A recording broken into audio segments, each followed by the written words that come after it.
नमस्कार दोस्तों। गीता के 18 अध्यायों में क्या है और क्या है संपूर्ण गीता ज्ञान। हिंदुओं का धर्म ग्रंथ है। 4 वेद, वेदों का सार, उपनिषद और उपनिषदों का सार है गीता। गीता सभी ग्रंथों का सार यानी निचोड़ है। इसलिए श्री भगवद गीता हिंदुओं का सर्वमान्य ग्रंथ है। इसे वेद और उपनिषदों का पॉकेट संस्करण भी कहा जाता है। महाभारत के 18 अध्यायों में से एक भीष्म पर्व का हिस्सा है भगवत गीता। गीता में भी कुल 18 अध्याय हैं। 18 अध्यायों की कुल श्लोक संख्या 700 है। आप जानते हैं कि गीता के 18 अध्याय में क्या लिखा है। पहला अध्याय अर्जुन विषाद योग नाम से है। तो इस अध्याय में दोनों सेनाओं के प्रधान शूरवीरों की गणना, सामर्थ्य और शंख थमने का कथन, अर्जुन द्वारा सेना निरीक्षण का प्रसंग और अपने ही बांधवों को सामने खड़ा देखकर मोह में व्याप्त हुए अर्जुन के कायरता, स्नेह और शोक युक्त वचन है। इसमें अर्जुन कहता है कि यदि मैं अपने ही बंधुओं को मारकर विजय भी प्राप्त कर लेता हूँ तो यह मुझे सुख नहीं पश्चाताप ही होगा। दूसरा अध्याय है संख्या योग नाम से है। तो इसमें श्री कृष्ण कहते हैं कि इस असमय यह बातें करना उचित नहीं, क्योंकि अब तो सामने युद्ध थोप ही दिया गया है। अब यदि तुम नहीं लड़ोगे तो मारे जाओगे। अर्जुन हर तरह से युद्ध को छोड़कर जाने की बात कहता है। तब श्री कृष्ण कहते हैं कि अब युद्ध से विमुख होना नपुंसकता और कायरता है। इसी चर्चा में श्री कृष्ण अर्जुन को आत्मा की अमरता के बारे में बताते हैं और कहते हैं कि आत्मा का कभी वध नहीं किया जा सकता और तू जिनके मारे जाने का शोक करने की बात कर रहा है वह उनका शरीर है, जिसे आज नहीं तो कल मर ही जाना है। इसलिए जय पराजय, लाभ हानि व सुख दुख को समान समझकर उसके बाद युद्ध के लिए तैयार हो जा। इसी अध्याय में श्री कृष्ण संख्या योग और स्थिर बुद्धि पुरुष के लक्षण का वर्णन करते हैं। तो तीसरा अध्याय है कर्म योग नाम से है। इसमें ज्ञान योग और कर्म योग के अनुसार जीवन में अनासक्त भाव से नियम कर्म करने की श्रेष्ठता का अनुरूप किया गया है। इसमें कर्मों का गंभीर विवेचन किया गया है। अज्ञानी और ज्ञानवान के लक्षण तथा राग द्वेष से रहित होकर कर्म करने के लिए प्रेरणा की पद्य कही गई है। तो इस अध्याय में ही हिंदू धर्म के कर्म के सिद्धांत का निचोड़ लिखा हुआ है। इससे ही यह प्रकट होता है कि हिंदू धर्म कर्मवादी धर्म है, भाग्यवादी नहीं। श्री कृष्ण कहते हैं कि वास्तव में संपूर्ण कर्म सब प्रकार से प्रकृति के गुणों द्वारा किए जाते हैं, जो कि कार्य और कारण की एक श्रृंखला है। चौथा अध्याय है ज्ञान कर्म संन्यास योग नाम से है। इसमें ज्ञान कर्म और संन्यास योग का वर्णन है। सगुण भगवान का प्रभाव और कर्म योग का विषय, योगी महात्मा पुरुषों के आचरण और उनकी महिमा, फल सहित पृथक पृथक जगहों का कथन और ज्ञान की महिमा का वर्णन किया गया है।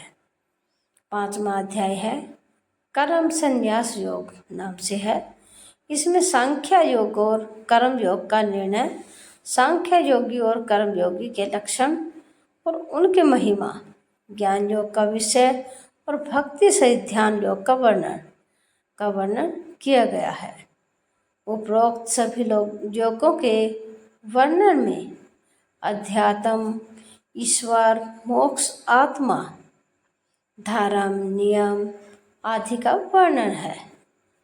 किसी भी प्रकार के युद्ध या युद्ध करने का नहीं। छठा अध्याय है आत्म संयम योग नाम से है।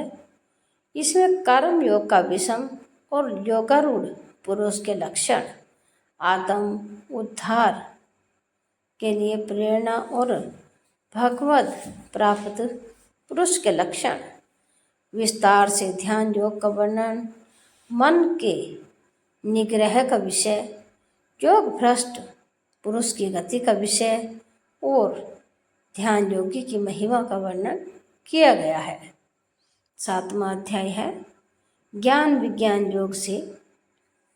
इसमें विज्ञान सहित ज्ञान का विषय, संपूर्ण पदार्थों का कारण रूप से ईश्वर की व्यापकता का कथन, आसुरी स्वभाव वालों की निंदा और भगवत भक्तों की प्रशंसा, भगवान के प्रभाव और स्वरूप को न जानने वाले की निंदा और जानने वाले की महिमा का वर्णन किया गया है।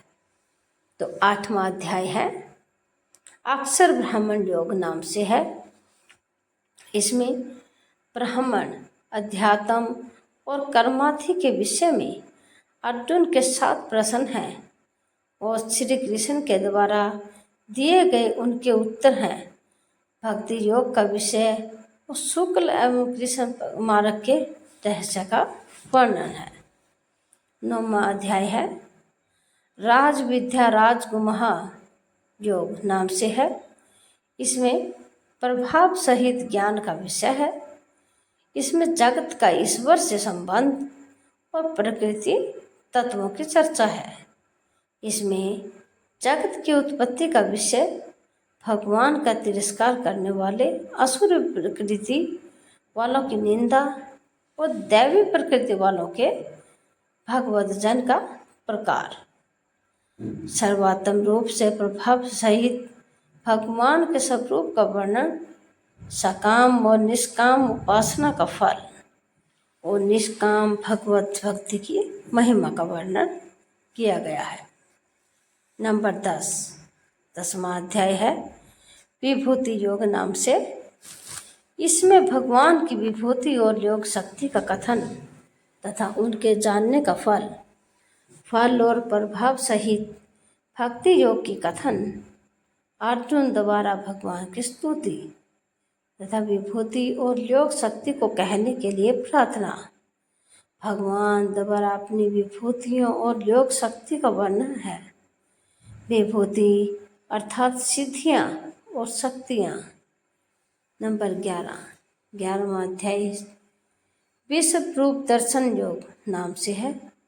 इसमें विश्व रूप के दर्शन हेतु अर्जुन की प्रार्थना, भगवान द्वारा अपने विश्व रूप का वर्णन, संजय द्वारा धृतराष्ट्र के प्रति विश्व रूप का वर्णन, अर्जुन द्वारा भगवान के विश्व रूप का देखा जाना और उनकी स्तुति करना, भगवान द्वारा अपने प्रभाव का वर्णन और अर्जुन को युद्ध के लिए उत्साहित करना, भयभीत हुए अर्जुन द्वारा भगवान की स्तुति और चतुर्भुज रूप का दर्शन कराने के लिए प्रार्थना, भगवान द्वारा अपने विश्व रूप के दर्शन की महिमा का कथन है।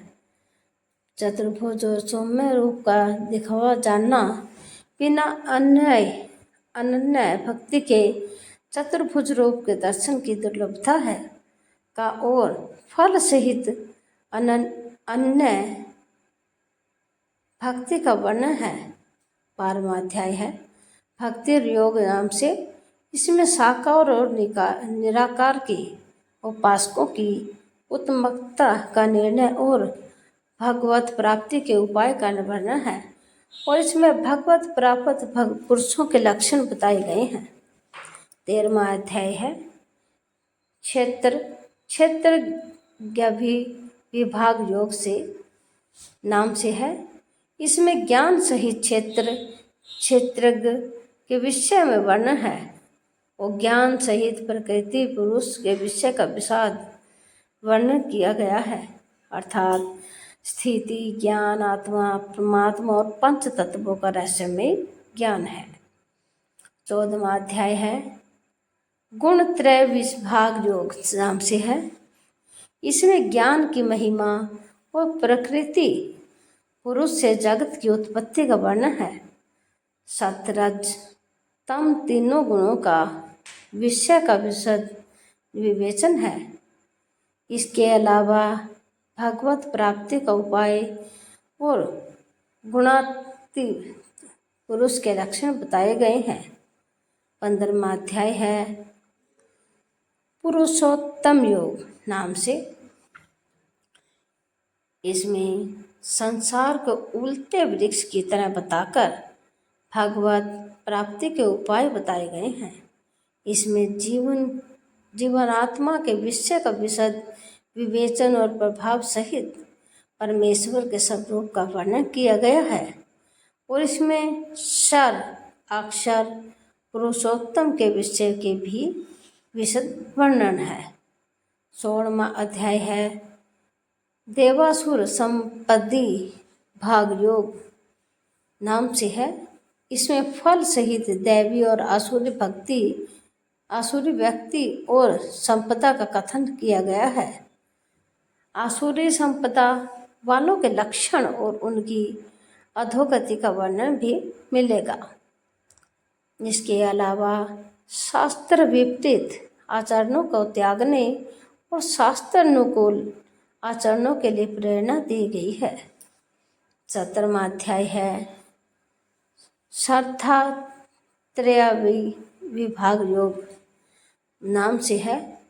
इसमें श्रद्धा का और शास्त्र विपरीत घोर तप करने वालों के विषय का वर्णन है। इसमें आहार यज्ञ तप और दान के पृथक पृथक भेद बताए गए हैं। इसके अलावा ओम तत्सत के प्रयोग की व्याख्या की गई है। 18वां अध्याय है मोक्ष संन्यास योग नाम से। इसमें त्याग का विशद वर्णन, कर्मों के होने में संख्या सिद्धांत का कथन, तीनों गुणों के अनुसार ज्ञान कर्म कर्ता बुद्धि घृति और सुख के पृथक पृथक भेद का वर्णन, फल सहित वर्णन, धर्म के विषय का वर्णन, ज्ञान निष्ठा का वर्णन, भक्ति सहित कर्म योग का विवेचन और अंत में श्री गीता जी का महात्म्य का वर्णन है।